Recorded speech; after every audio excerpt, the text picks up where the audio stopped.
Hi, and thank you for tuning into the Fight Zone podcast. This is the first episode I did using Telegram, since not so far ago I moved my personal social contacts away from Facebook and Instagram to the more privacy-respecting social network of Telegram. My apologies for all minor technical difficulties while recording this episode. In this episode I talk with a Muay Thai specialist from Belarus. Aleksandr Susha is a motorcycle rider, traveler, adventurer, tour guide, former professional Muay Thai fighter and now Muay Thai instructor in Playa del Carmen in Mexico. I met and befriended him during my travels in Asia. We talk about him moving to live in Playa del Carmen, making taco money from his Muay Thai coaching, and dark and bright worlds that coexist in everyday life in Mexico. As a professional tour guide, Aleksandr is a great storyteller and his Telegram channel is one of my favorite. Follow him on Telegram t.me/amigorusso_ru, which is AMIGORUSO_RU. And you can follow Aleksandr on his website amigorusso.ru, which is AMIGORUSO.ru. Instagram Sasha_revolver, which is SASHA_REVOLVER in Instagram. And as always, all links are in the description to compensate my bad spelling. I hope you enjoy this episode as much as I did. Why do we fight? To protect home and family. To preserve balance and bring harmony. For our kind, the true question is, what is worth fighting for? The Fight is All podcast.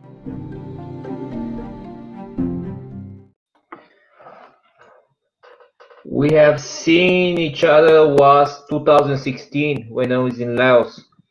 Okay. Yeah.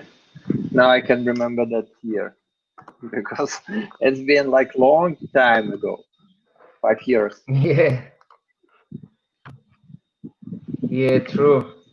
Okay, to start with the episode, let's go with your story in combat sports in your traveling. You're quite a traveler, and I'm sure you have interesting story with how you started training, how this lead you like over the world. I see you in Laos. I know you in Mexico now. Yep. I'm in Mexico now, and I'm actually can't tell you my story, but it might take longer than 1 hour or 1 hour and a half. So I think we can start from the moment when we met in Cambodia. So it was 2016, and at that time I already gave up on my gym Angkor Fight Club in Cambodia because I realized it's just in Cambodia it's a poor business. It's a business of, I don't know, enthusiasts, but not like money business for sure. And it was taking so much time and taking so much attention that I gave up on Angkor Fight Club and sold my share to the other guy who wanted to be involved. So then I came back from Thailand, and I've been still hanging out in that gym because it's only one gym where you can find some like international fighters probably, or just train with just to have fun training, right? And then I met you, and we did like a couple of grappling sessions and MMA sessions, and it was great. I remember everyone was like, "Wow, this guy knows shit," and it was very fun to meet you and train with you. So yeah, that's actually basically how I got hooked up with a little bit of Jujutsu and MMA, because before I was just a Muay Thai guy who I was already following UFC, like watching the actual show, but I never practiced so much MMA. And when we had like a couple of sessions, I felt like, yeah, that's the way you describe stuff. It's very interesting. So I start like little by little going deeper into Jiu-Jitsu, Brazilian Jiu-Jitsu, and MMA, and it's really a fun sport, to be honest. If you want to be like a complete athlete, I think you definitely have to know ground game and all that stuff. Yeah, so yeah, that's for how, sure. Yeah, So yeah, that's for sure. And I remember you had I think the guy from New Zealand as a grappling coach at that time, if I'm not wrong, in Cambodia. I have no like I don't remember seriously because 2016 who was it was a Justin probably there, but he's from US. He's Could be, Hawaiian. I Maybe don't know. that's why. Maybe I'm wrong. I'm wrong. Like I remember was like I wondered guy and like I don't know for some reason I thought he's from New Zealand, but yeah, probably he was from Hawaii. Yeah. Yes, yes. It's my friend. We've been training together, and uh, we were fighting in the same card twice, I think, or once. Yeah, he's a good dude. He was doing MMA for a while. Then he came with his wife to Cambodia, and we've been training together. So it was fun. Yeah, we met in Uncle Fight Club. Actually, that's how you can meet international fighters with some decent experience, like you and him.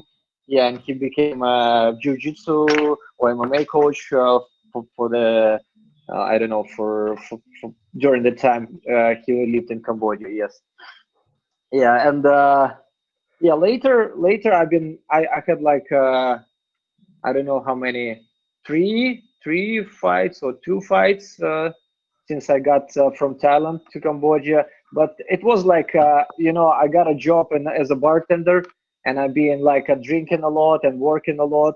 I've been doing like simultaneously three jobs. I think I was a bartender, manager, then I was guiding for Russian tourists because I speak Russian as well, and and I was given like private kickboxing classes, so my life was pretty busy at that time, and I was like all my focus went to making money and get out from my like I don't know situation, financial situation. So yeah, and then I got kind of fed up with it because it was so intense, just work, sleeping like 3 hours, only focus on part of my life.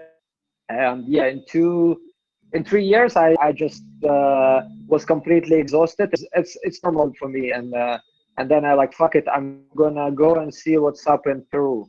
It was my idea, and I felt like it's it was my friend who was in Peru earlier, like 6 months, and he told me like, "Hey, dude, you gotta go and travel on the bike in Peru. It's fantastic." He done Bolivia, Peru, Chile, yeah, I think three countries, and he told me like, "That's fantastic place," and I like, okay, maybe, and then it set in my Such with mind that. like this crazy idea, and I like look around that in my house in Cambodia, I have some stuff in it and motorcycles, but nothing satisfies me like completely, and I feel everything is just like a things and rubbish, and it's all getting old. Why I should taking care of that shit? I'll better sell it now, and while it has some value to make extra money for my trip, and I'll go to see what's up in Latin America,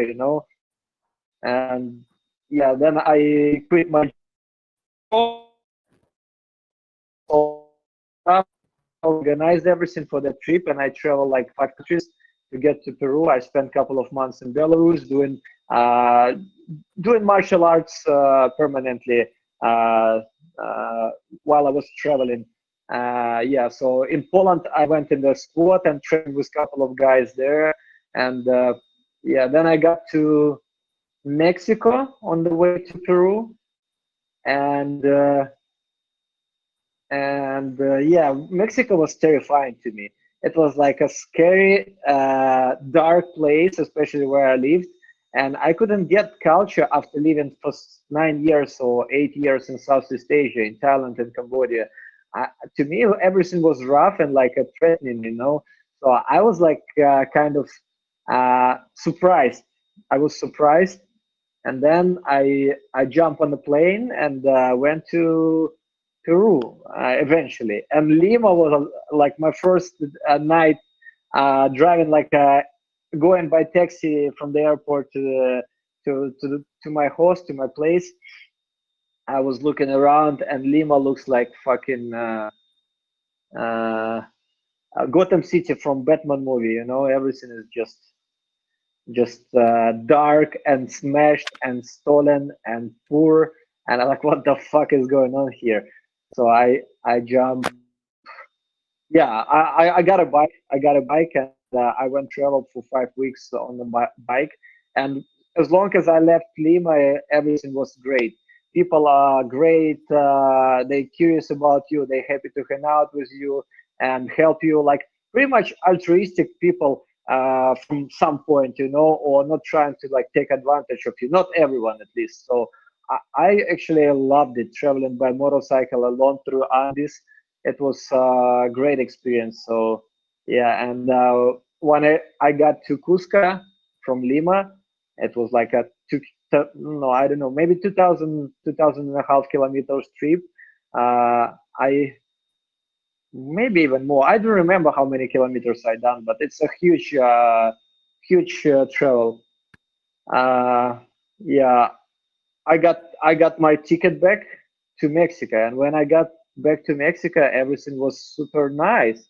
I just changed my mind completely, and now I'm living in Mexico already 2 years since I got back from Peru, and I'm loving it. Like Mexico is a fantastic place to go. Like to the guy who lived not in so many countries, probably, but I like a little bit of like wildness and it's a warm country, so to me it's very important to live in a warm, nice environment. Yeah, that's kind of short version what's happened since we met.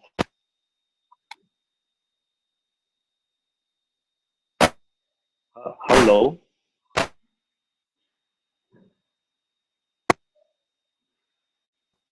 are you there, Sebastian?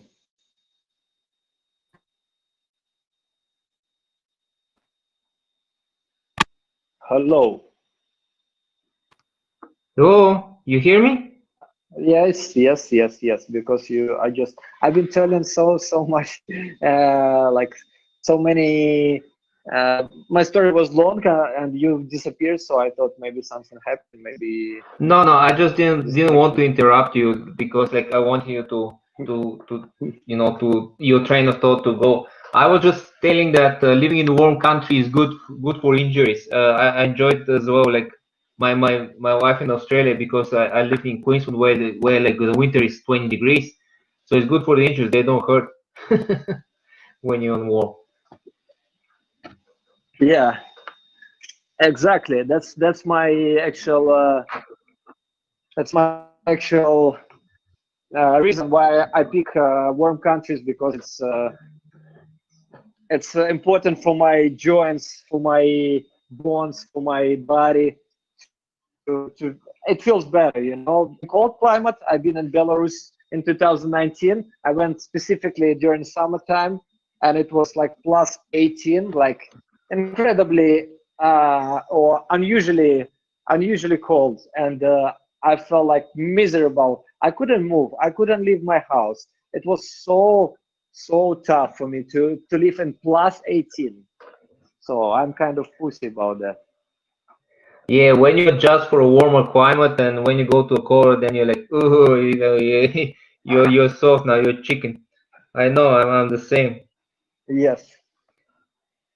Yeah, I Yep. wanted to So. uh I don't know if you know, I spent like 6 months in Mexico myself. I was coaching the national sambo team there, and I had the Hmm. same impression. It's kind of like it's kind of crazy, but cool in the same time because there's a lot of freedom, but there's not much Hmm. rules. So it's like it's really interesting balance of life. But in general, it's kind of cool in a weird way.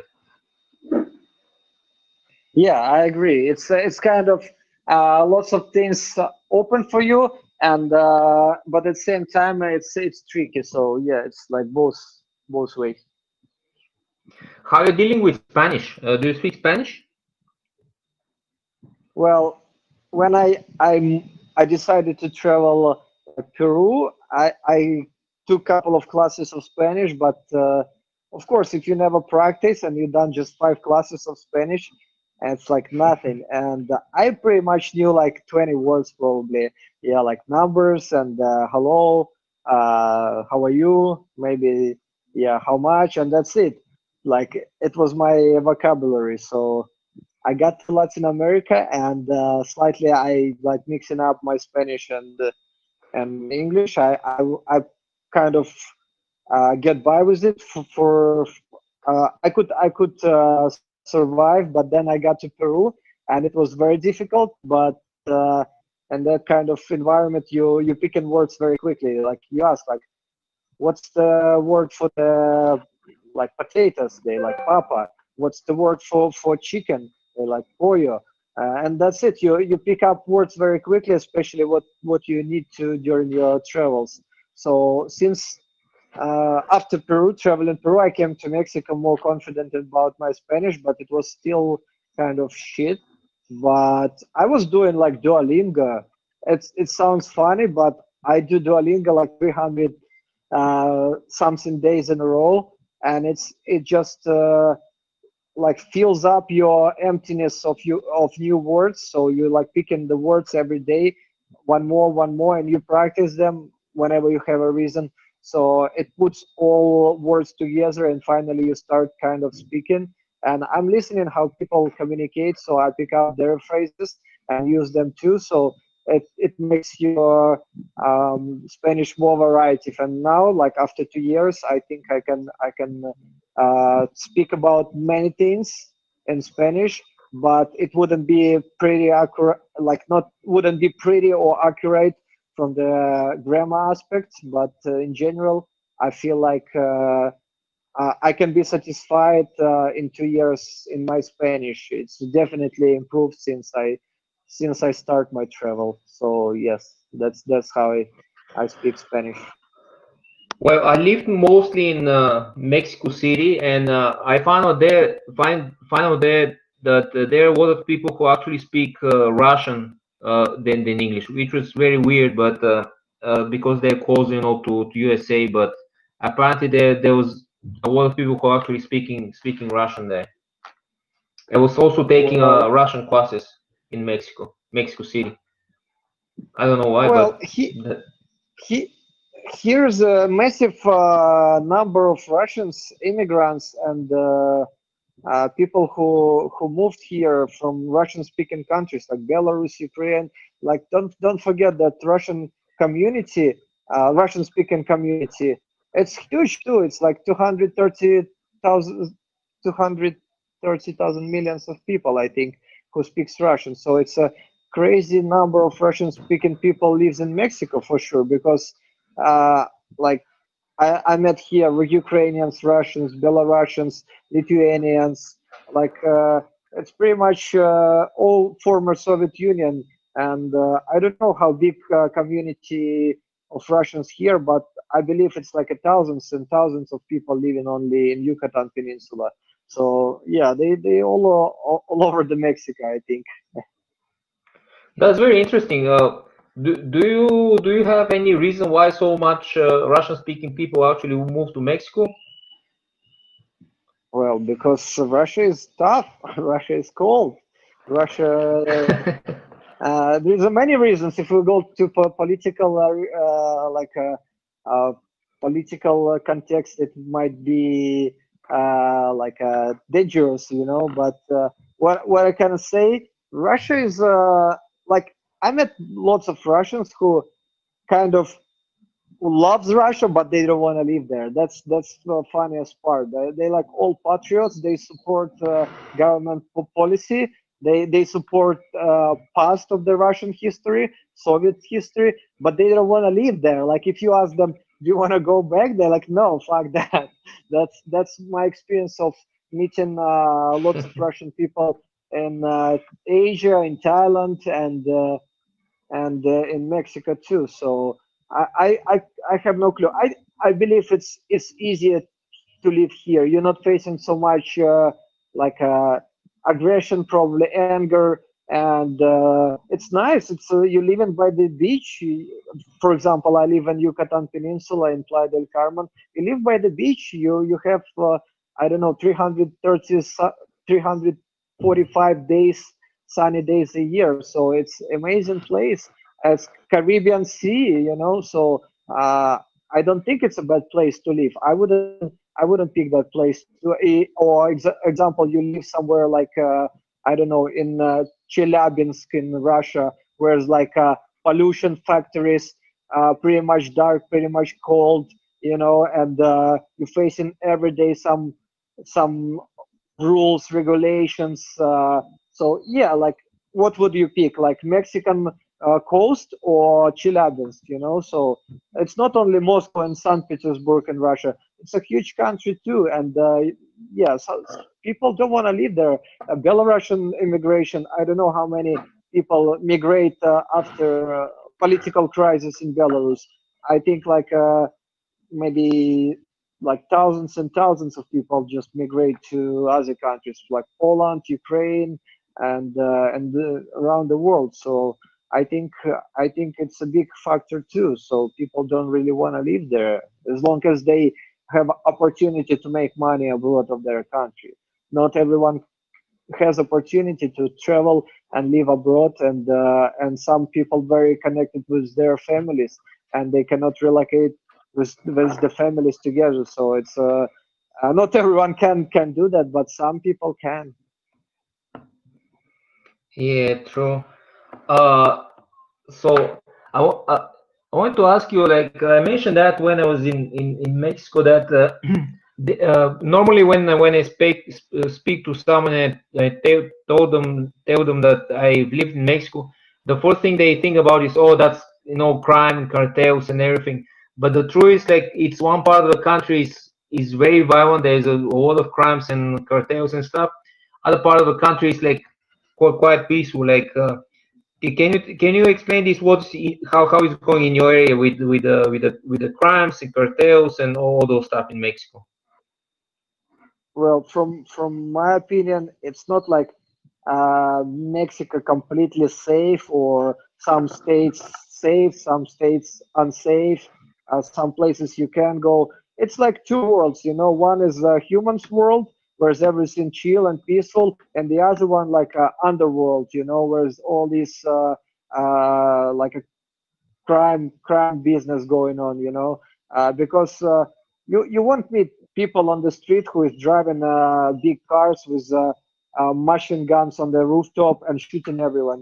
It's pretty much police does driving around with big machine guns during the daytime, but there is like behind of that all nice picture, there is something behind, whereas drug dealing, whereas the alcohol business, like bars, restaurants in the tourist areas, and someone not only government control it, definitely there is some other power behind of it, but you as just a common human, you won't face it on a daily basis, but you can hear sometimes stories like here and there they found like a I don't know, uh, like a chopped body of someone, chopped head or something. Or I one time we heard like shooting on the street, like a couple of blocks away, and we went there and police closed that area. And yeah,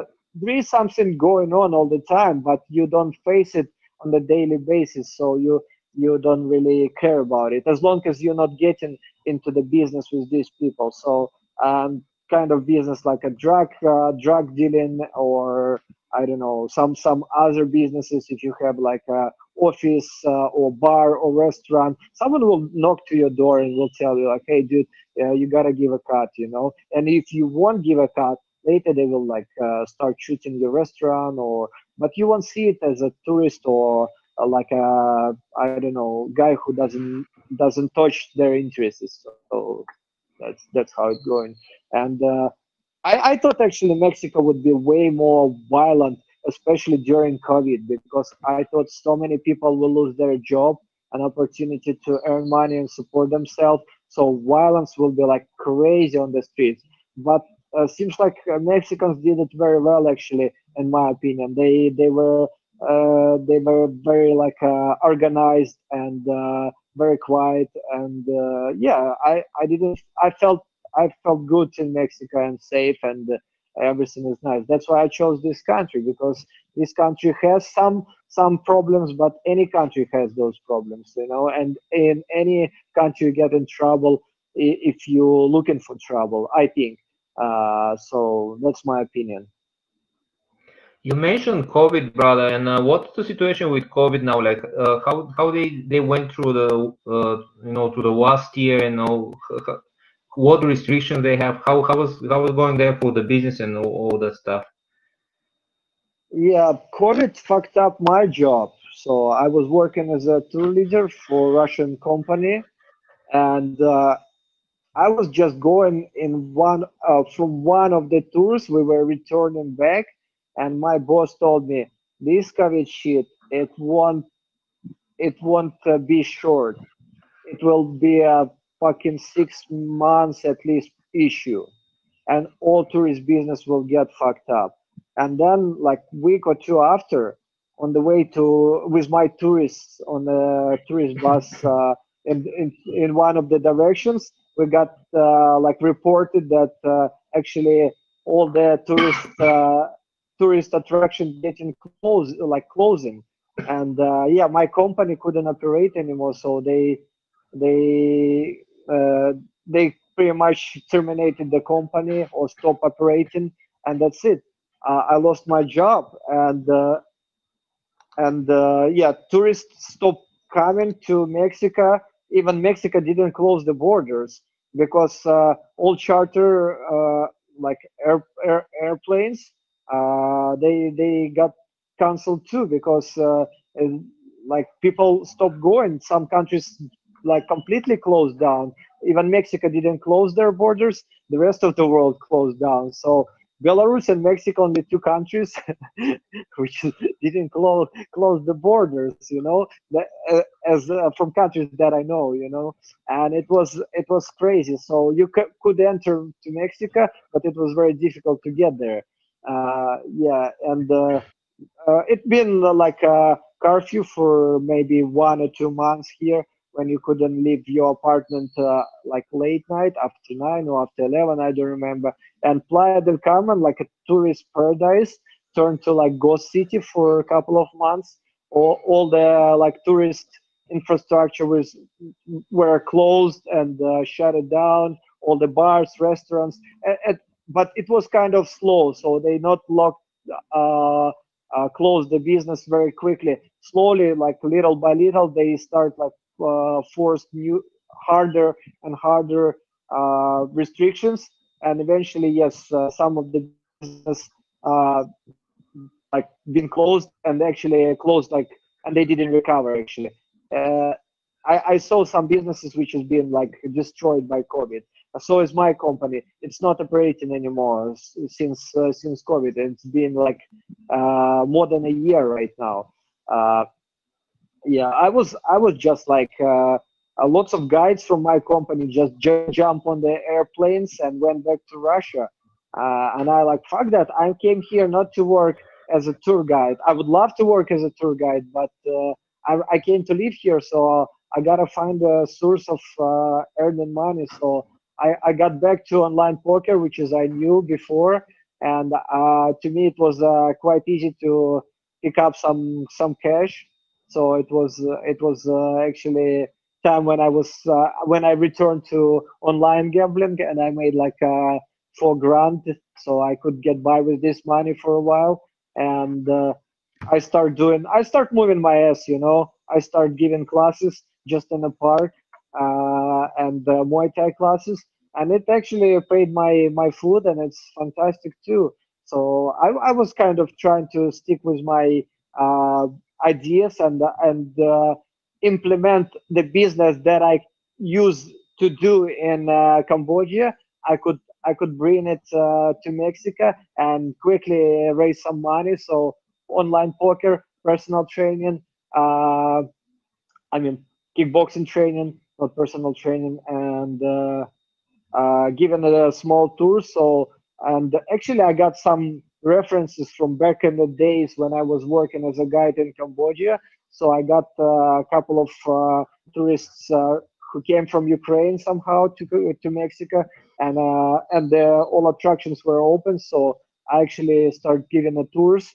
So it was again like all my past experience worked for me in the new country. Yeah, and yeah, Mexico did great, I think. Like, yeah, it's affected business, local people, but uh, I think it's a test for everyone. And someone were more flexible and they survived, or they have to start all over again. Yeah, it's just life, you know. You have ups and downs. This COVID shit is fucked up for everyone, but I think you can test yourself. How is the situation now? Is it still some restrictions going, or everything is lifted? How is the situation now in your place? I think it's like there is a. I think there is a 4 grades of situation about pandemic situation in Mexico. So we have like green, yellow, orange, and red. So the worst situation when we're in red zone, right, or grade. So now we in back to orange. So that means we're not like terrible, but we're not really good, and not really good because I'm kind of still doing like quarantine, you know. I'm not going in the parties, I'm not going in the clubs, I'm not doing I'm avoiding pretty much public places, and I'm pretty much at home, and what I'm focused on is just work, you know. But people just going everywhere, they going to the clubs, they doing all that stuff. So this pandemic shit going on, and no one wants to take a vaccines too. So that's why we like always between orange and yellow. When they like screw us a little bit, the situation getting better. Then they open it up, more opportunities, and remove all restrictions, and situation will going back to orange. You know, so I think people just can't handle anymore like being in quarantine permanently. So they're trying to balance until no one will get vaccine, but no, like I don't know how many people actually want to get that vaccine. So like everyone's very skeptical about it too. So I feel like it's very unstable situation.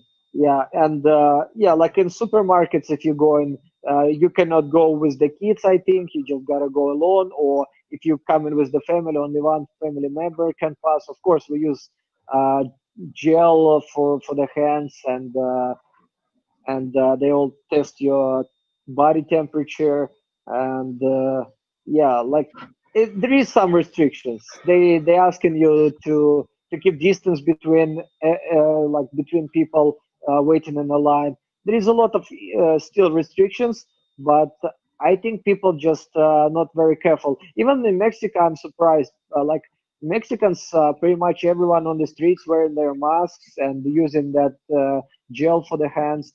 Like they doing quite well too. I think it doesn't matter what do you do. It's just such a fucked up virus which is can affect pretty much everyone. It doesn't touch me. I don't know, but maybe because I'm avoiding like a crowded places since it's happening. Since it started, I'm very like uh, uh, away from all this uh, group gathering. You know. Hmm.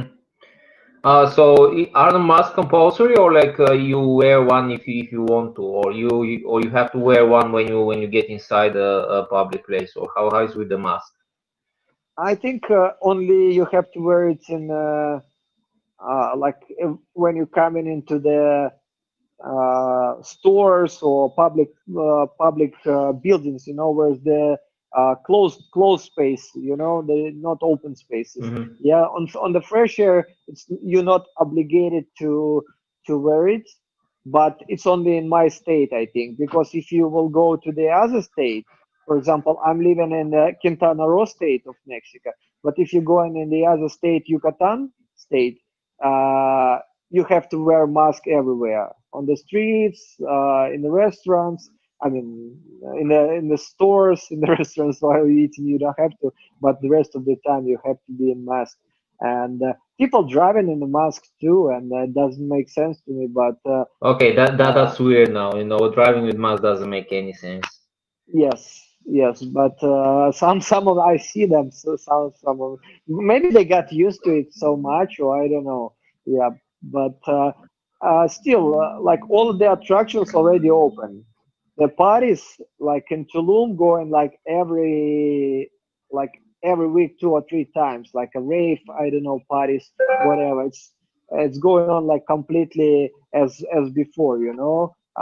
So I don't know, like people kind of following it officially, but there is a lot of stuff going on the backstage, like everything about Mexico. You have one side, like a bright and nice side, and organized and safe, and the other one like underworld, you know. So it's like both.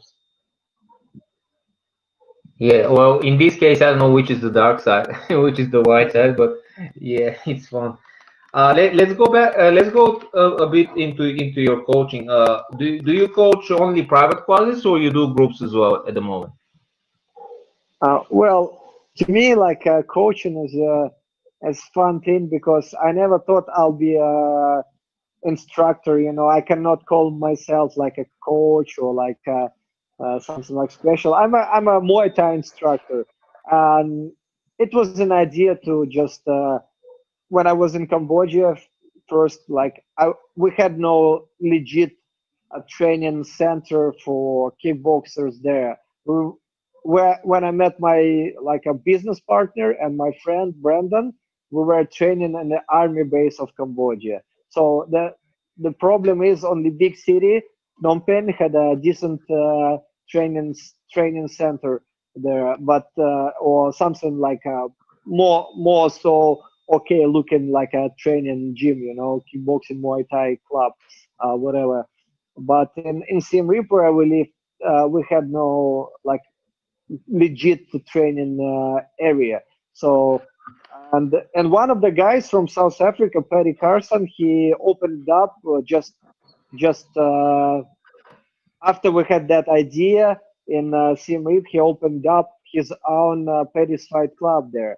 And we were first guys who hanging out there because we had a like nice flooring and ring area and pads and gloves and heavy bags and it was nice and shower. So it's like fantastic after training on the sand and like boxing bags hanging on the trees with tuk-tuk drivers and soldiers. No like disrespect, I'm just like I love that time too. It was a lot of fun, for sure. It was very like a tough and brings you to the roots of Muay Thai, so you felt great. But when you got a nice flooring and like more fun conditions to train, it's always fun too, you know. So we start hanging out in that gym and and before I had just on very small experience of teaching Muay Thai because I was helping to my coach in Belarus or while I was living in Cambodia first days.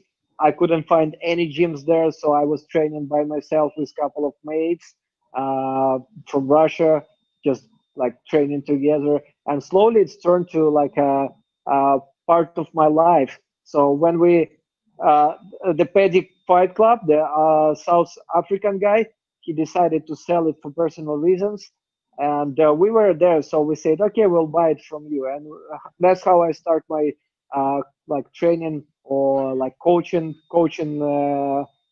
journey. And yeah, uh, 2 years and a half, I was a head coach of that gym and fighter, officially fighting of that gym. So it was fun. It was fun time, and I was teaching classes and giving personal trainings. But then when I give up on that gym, it was still like always some people who were like interest who were into Muay Thai and they wanted to train with me. So I was always was busy with some classes and giving private trainings. And when I got to Mexico, yeah, my job was canceled because of the virus, and I had time. and I decided to start giving like little by little classes here, and it's uh, turned to kind of part-time job because for example, tomorrow I got like 4 personal trainings. So today only one, and but tomorrow I got 4. It's not a crazy money though. I'm making like I don't want to tell how much I'm making, but it's a small money, and but it's just part of my life, and I feel like for some reason people chose me and they stick with me and seems like they loving it. We have a good energy, we have a good vibe, and I feel it's like part of my journey, being a guy who not only can take or make money or just do something like for myself, I want to be a guy who shares something like my knowledge, because it's it's not only like we always gotta take and we gotta give something, and sometimes it just it just I'm happy to see people who like evolved somehow with martial arts, because martial arts uh, made made me uh, made of me like a man and different person. I start traveling. I got more like self-confident. I got stronger. I got physically stronger, mentally stronger. I got visually more good looking, I think, to my opinion, through martial. Yeah, it makes your confidence in all aspects, like a physical, you're For feeling sure. stronger, you're looking better, you don't have that belly hanging around of your waist, so it makes you feel better, and I see some people, there's two types of people who really curious about martial arts and they start doing it with the right coach and they fall in love in it and they want to like evolve as much as they can and get as much as they can, and they really focus on it. And some of the other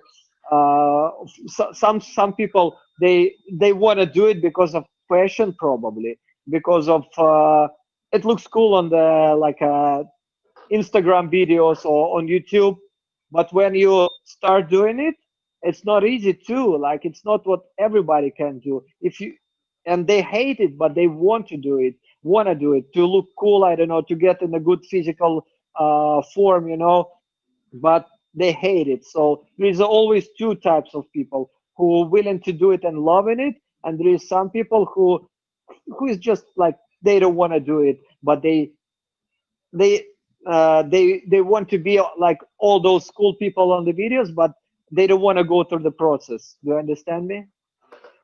Yeah, I understand completely. I know exactly what you're talking about.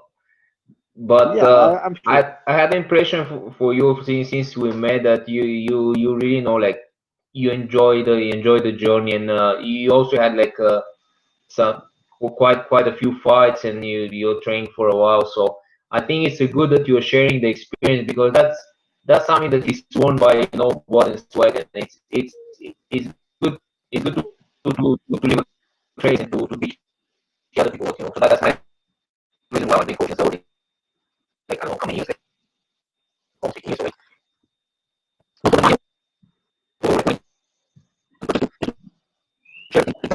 I think I lost Sebastian. I think I lost the what you're saying. It's something wrong with the mic.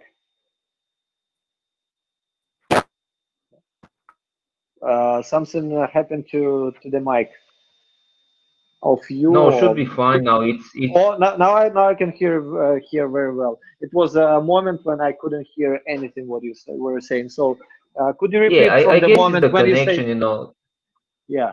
Could you repeat from the moment when you said it's good that I'm sharing the experience? Yeah, what I was saying is generally that big because since I know and became friends and I'm following you.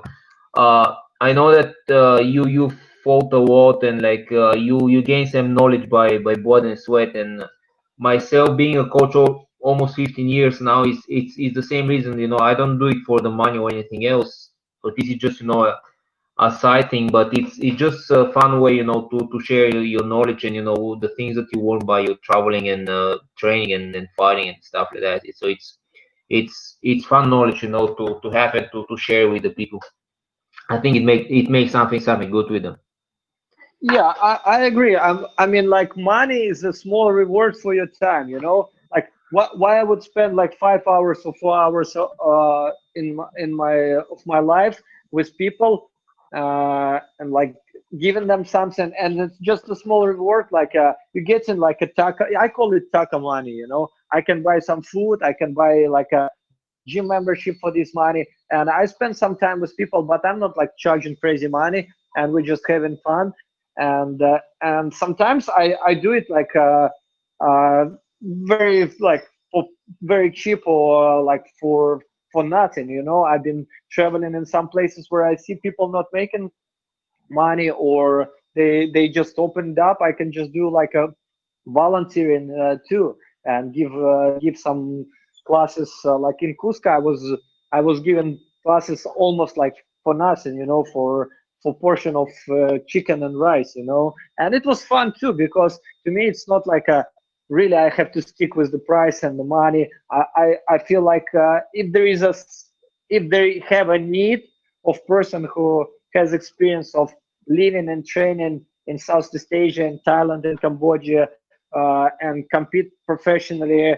Uh, it's always fun to like host as a gym owner. I can tell you, like, it's fun to host some other experienced coaches and just let them train for a while, and you can have a break and you can pick up some experience too. So it's always fun. Like as martial artists, it's not only about like making money or being complete, well-rounded athlete.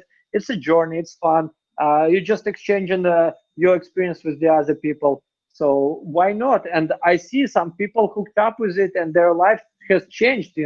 So yeah, if you can help someone somehow to feel better, to learn something new, yeah. And like I met lots of cool people, during my training too. So it's a good way to meet people. It's not only like to be like altruistic and do something for your karma.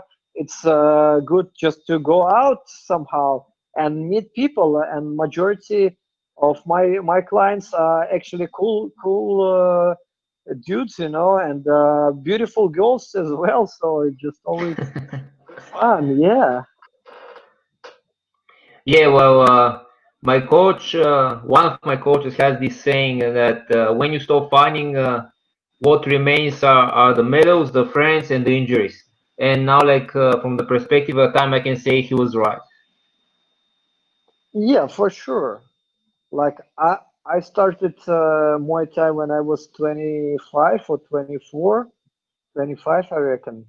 And I was like, in that time in Thailand already, uh, most of professional fighters, they are retired, because they start like at age 6 or 7, and when they're ready to have a family, their wife or fiance tells them like, fuck that Muay Thai, go and work somewhere. And you can't live in the camp in a Muay Thai gym and just be a fighter. You gotta live with family, and they don't want to be like at 25 years old. Not everyone, there is like people like Yotsan Fly, Boakao, and like the other legendary name who already like went through the roof. They're like a rock stars in Thailand, and probably in the world. So they can stick with that business because they're making decent money. But majority of Thai fighters, they're not like really at after they got married, they want to do it because it's a very small money and it's very tough conditions of living and training permanently like that. So uh, why I'm talking that. So yeah, I started at 25 years old, and my body wasn't like I had a lot of I had quite long period of doing like lots of booze, drinking, smoking cigarettes, and I had a lot of abuse about that. And when I started, I wasn't like in the best my physical shape, but quickly with like in 6 or no, I think in 1 year I got in quite good shape again, and I lived quite healthy for a couple of years. Then I realized that uh, I can actually live my life and drink and do whatever I want and train. And that's the worst period of time when I was training as a motherfucker and drinking and smoking and everything. And of course, hardcore training without any like science behind you getting like a permanent injury. So yeah, I have like problems with my like knees and shoulders, but it's a part of I think of every person who is not really focused on the health aspects and training process. Besides of it, you can get injuries even super being super scientifically. But in my case, personal case, I think I wasn't really focused on my health during like my youth, because when you're young, you feel like, oh, I'll be young forever, but it's a very, very actually short time of your life. And but in your like in your head when you're 21, you got so much time ahead. So you're thinking like, wow, and I feel fresh, I feel great, I can do what I want, and I'm destructible. And yeah, and after 30s, you already start feeling it. And I'm like 37, and I have some issues with my pretty much joints. Yeah, so and I strongly believe it's my unhealthy lifestyle behind of it, fucked it up completely. So yeah, but I haven't had real like broken bones or something, nose only, but it's been pretty much on the street fights of Belarus than in a boxing arena. That's it. But I know what you mean. Well, yeah, my experience is the same. Like, I start feeling about 30s. I Yeah. still compete up to 33. I'm not sure if I did to 35. Up to 33, I was still fighting. But I start feeling, like a bit tax on my body. That I start feeling that I'm not the same. Yeah. Mm. So it's about your 30, you start feeling it. But up to 33, you still pull with the experience because, like, Yeah. on 30, like, you're strong. You might be a bit like broken here or there, but you know enough, to go away with it. But after 33, 35, it really slows you down. Yeah, exactly, exactly. I had my last fight, and I think I was 33, and that was my last fight when I fought in Phnom Penh, Cambodia, and after that fight, I've been 2 weeks on tramadol because my left leg was completely destroyed by that guy, and it was like completely blue, and I couldn't sleep, I couldn't walk, I couldn't like stand. So first time in my life I was like on the really strong painkillers, and I could sleep. And after that, I already like realized that I probably won't fight again. First it was very like tough mentally to return, and later like I recovered from that fight pretty much, but my right knee started like just bothering me more and more. My right shoulder started bothering me more and more. I realized I cannot throw like even like a 75% force like punch, so I like my shoulder is like completely destroyed, and I can see that it's even developed less because I use right side less probably than left side right now. So it's even less developed right now. So yeah, and I decide like I still have that experience, which is can help you during the fight, but your body can't take it anymore in that kind of intensity. Even I'm probably in one of the best shapes that I've been, because when I decided to retire, uh, I I decided not to like completely go into the alcohol and smoking and drinking.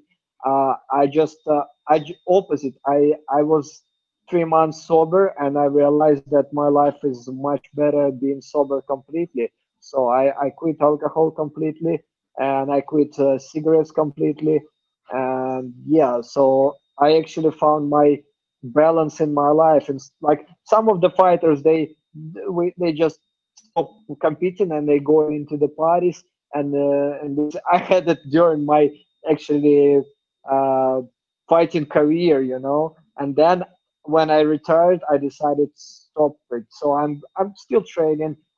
less martial arts probably because I don't have much time right now. But I go in the gym every day, and I do yoga, trying to do every day. And yeah, if I have a chance to like spar or hit the meets or something, I do. If I have a chance to like go on the bicycle or go for a jog, I do. So I'm trying to find balance right now and mixing it all up.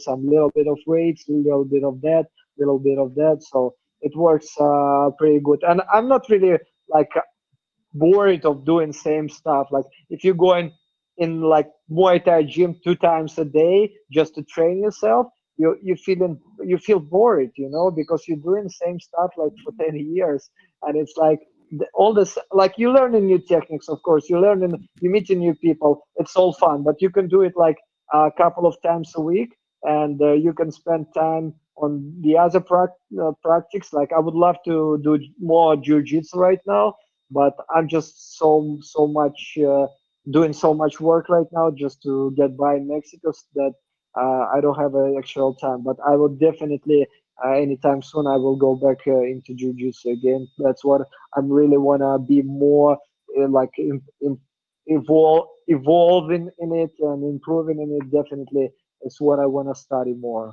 and spend time on it.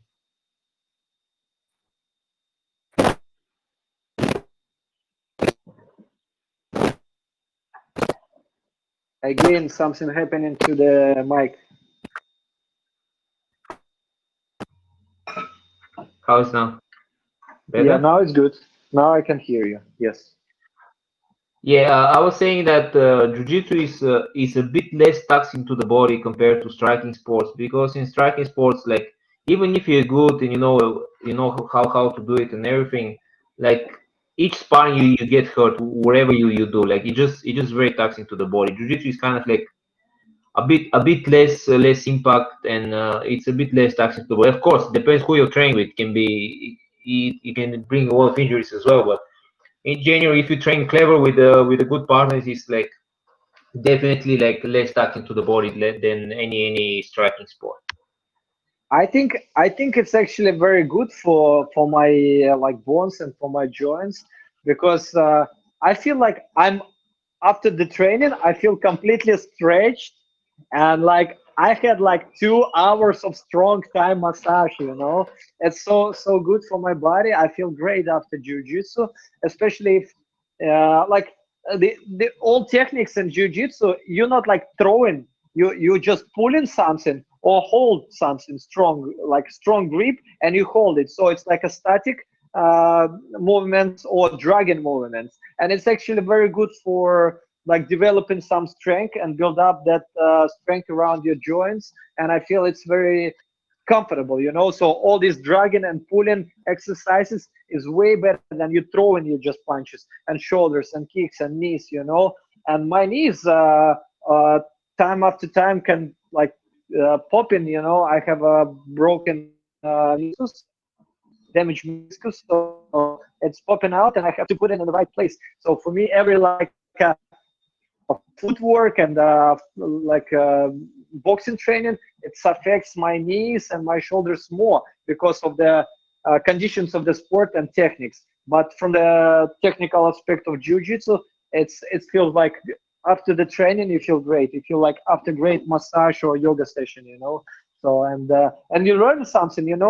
Like to me, it was very hard to break through that period of time when you feel very uncomfortable. You don't know shit about it, and you don't know what you're doing and how to like finish some submissions. But after a while, when you get in it and you actually can set it up in like a real jiu-jitsu fight, and it works, you feel great. So you feel like it's all working. It's fantastic feeling. So that's why I'm actually want to go back to it, because from the all aspects it's way better for me right now than striking sport. Even I love striking too, and hit the pads, it's fun, it's a lot of fun. And spar too, I love sparring. Like it's a great it's actually very good for your brain, like distress yourself, get a couple of punches to the head, you feel great after too. So for my Yeah, probably for puts your thinking yeah, back in place, isn't it? Yeah. Like it's good for your mental health to get a couple of punches to the head, and if you wanna compensate your Thai massage session, you gotta go to the Jujutsu. So combining both, it would be would be great. Yeah, cool. You also have like a very cool Telegram channel, and it's very fun. I followed like in the recent days, like when it was building up to this. Can you speak a bit about it? It's very fun. It's like there's a lot of sense of humor. I really love it. Well, thanks for I don't know, saying that about my Telegram channel. It's very small. It's only for my friends, but yeah, everyone can join it if they're interested about like personal life. How when I started living in Mexico, I decided just to write my diary about my life. It's I've been doing it. I've been doing the other diaries pretty much past I don't know how many years. I like writing, and then after a while I go back through it and I can read like what's happened 2 years ago, where uh, I had where I've been, where my thoughts about, it was very interesting, but it's all in Russian, so I think it's only for Russian speaking people or who understands Russian. Could be interesting because I prefer to write it in my like in the language that I actually know the best, because to be a good storyteller, it's not easy in English, and neither in Spanish to me right now. But my first language is Russian, so I feel like it's what I actually do. And then at the same time, I write for my website. I have a website, Amiga Russo, and it's about like giving a private tours around Mexico. And I used to do that in Cambodia. Now I do tours in Mexico. So yeah, I write articles in Russian for that website as well, and it's quite big big articles. So yeah, I feel more confident about it in Russian. But thanks for I don't know, for good feedback about your good feedback about my Telegram channel.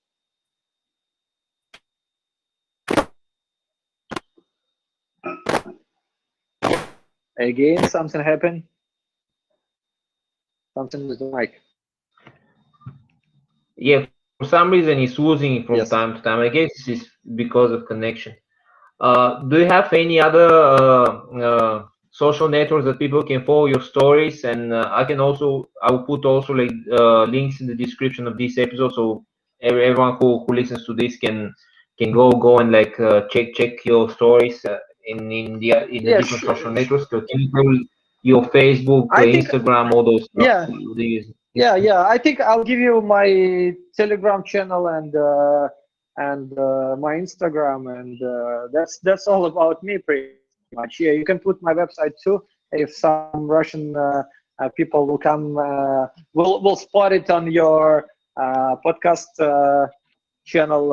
Maybe they can contact me and we can go around Mexico. That's what I love to do. I love to travel and show Mexico from the my perspective that I love, and I love to climb on the old ruins and to see like a very spiritual, I don't know, historically interesting places around the Mexico. It's a lot of culture here, especially if you travel a little bit more far from the coast, from the beach, where it's all like tourists and all these tourist places.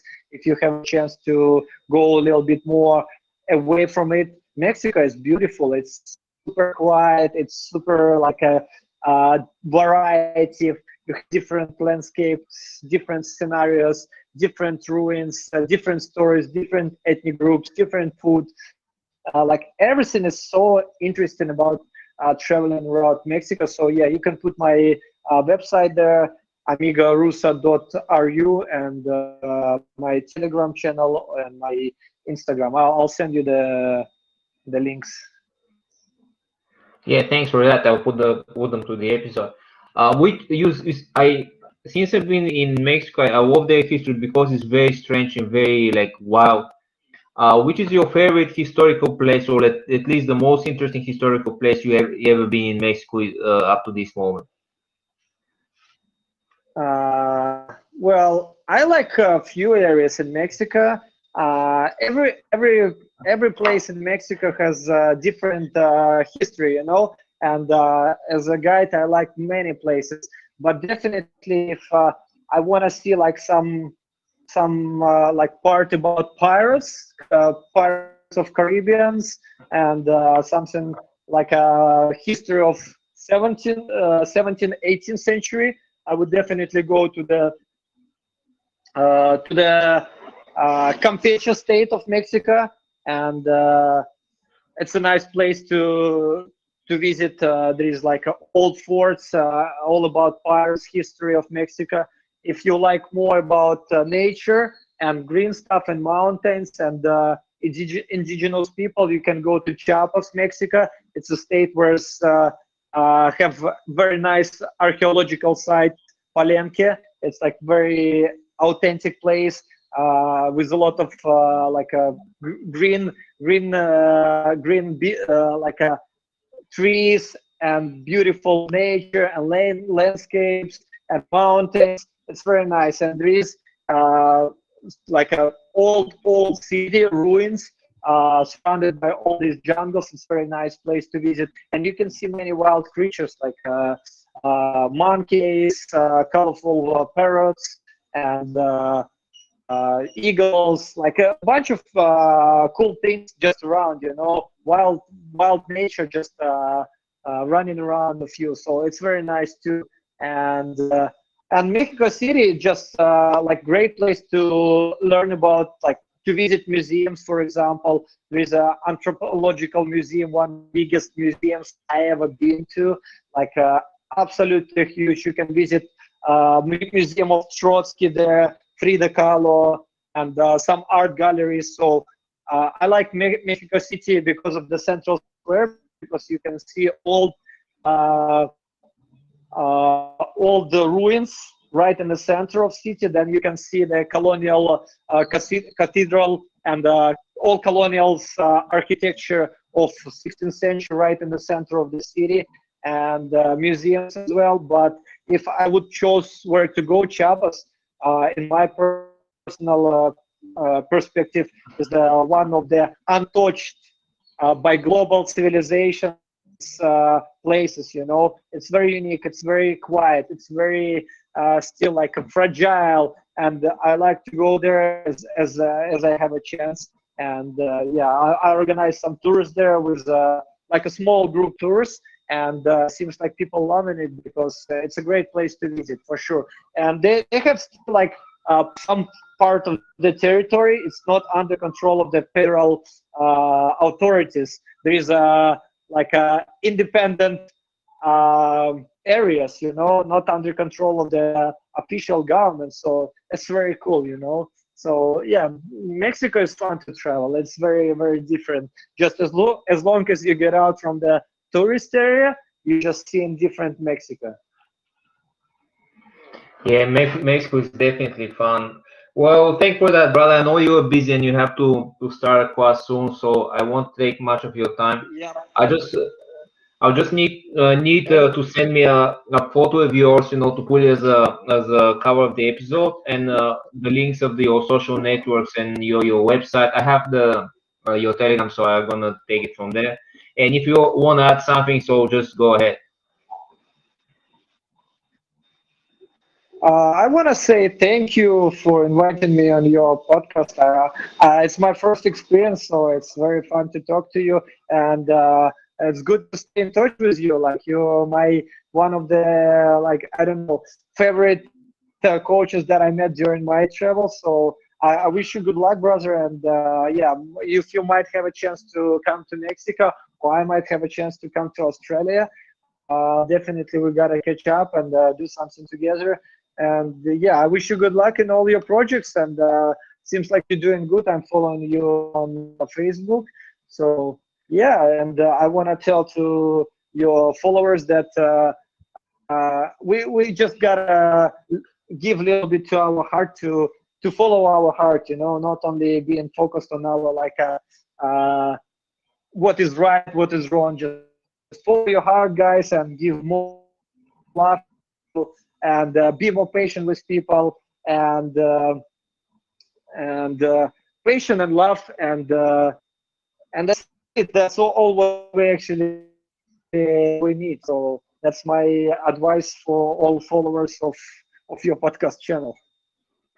Thank you, brother. Thank you for your good words. And last question: what is worth fighting for? What's a good reason for a person to fight? What's a good reason for a person to fight? Like in general, that's kind of more philosophical question. So you can go like wherever you want with it. In my opinion, I gotta fight my fears. So if you're scared to, for example, I don't know, swim, you gotta go and study swimming. If you're scared to, I don't know, fight, being like face on the street, some like unusual situation where you have to fight, you have to go and study to fight, And fighting in the ring, it creates out of you fighter in the other aspects of your life. So because like you can't give up in the ring, you gotta go forward and fight, and that kind of passes you in the other situations of your life. So you just can't like very easily to give up on anything. You just gotta go and march through. That's what fights gives you, fighting experience. So that's why you have to fight. I think we always living in fear. We're all people who lives in fear of poverty. We live in fear of death. We live in fear of to lose people that we love. So to be a fighter is important in this life because we live in permanent fear. That's why. Thanks for that, brother, and thanks for your time. Like we can always do it again if we have a reason to. So like let's keep in touch, and I think that was a fun episode. And thanks for your time. Sure, I hope people will like it, and invite me anytime. I'm happy. I have many stories to tell, so yeah, it was just very short and sure. sorry about that, but I have to run to my another class. So yeah, just whenever you have an empty schedule and you need to fill it with someone, I can blah blah blah with you for hours, so no problem, bro. Yeah, next time we can dig in some stories. I'm sure you have some. Sure, awesome, cool, good to hear you. Good luck, bro.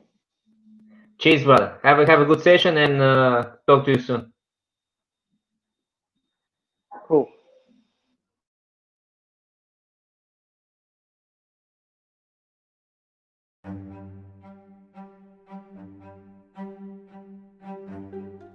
Thank you for listening to the Fight Zone podcast. Subscribe in your podcast app to receive the next episode. Stay strong and stay safe.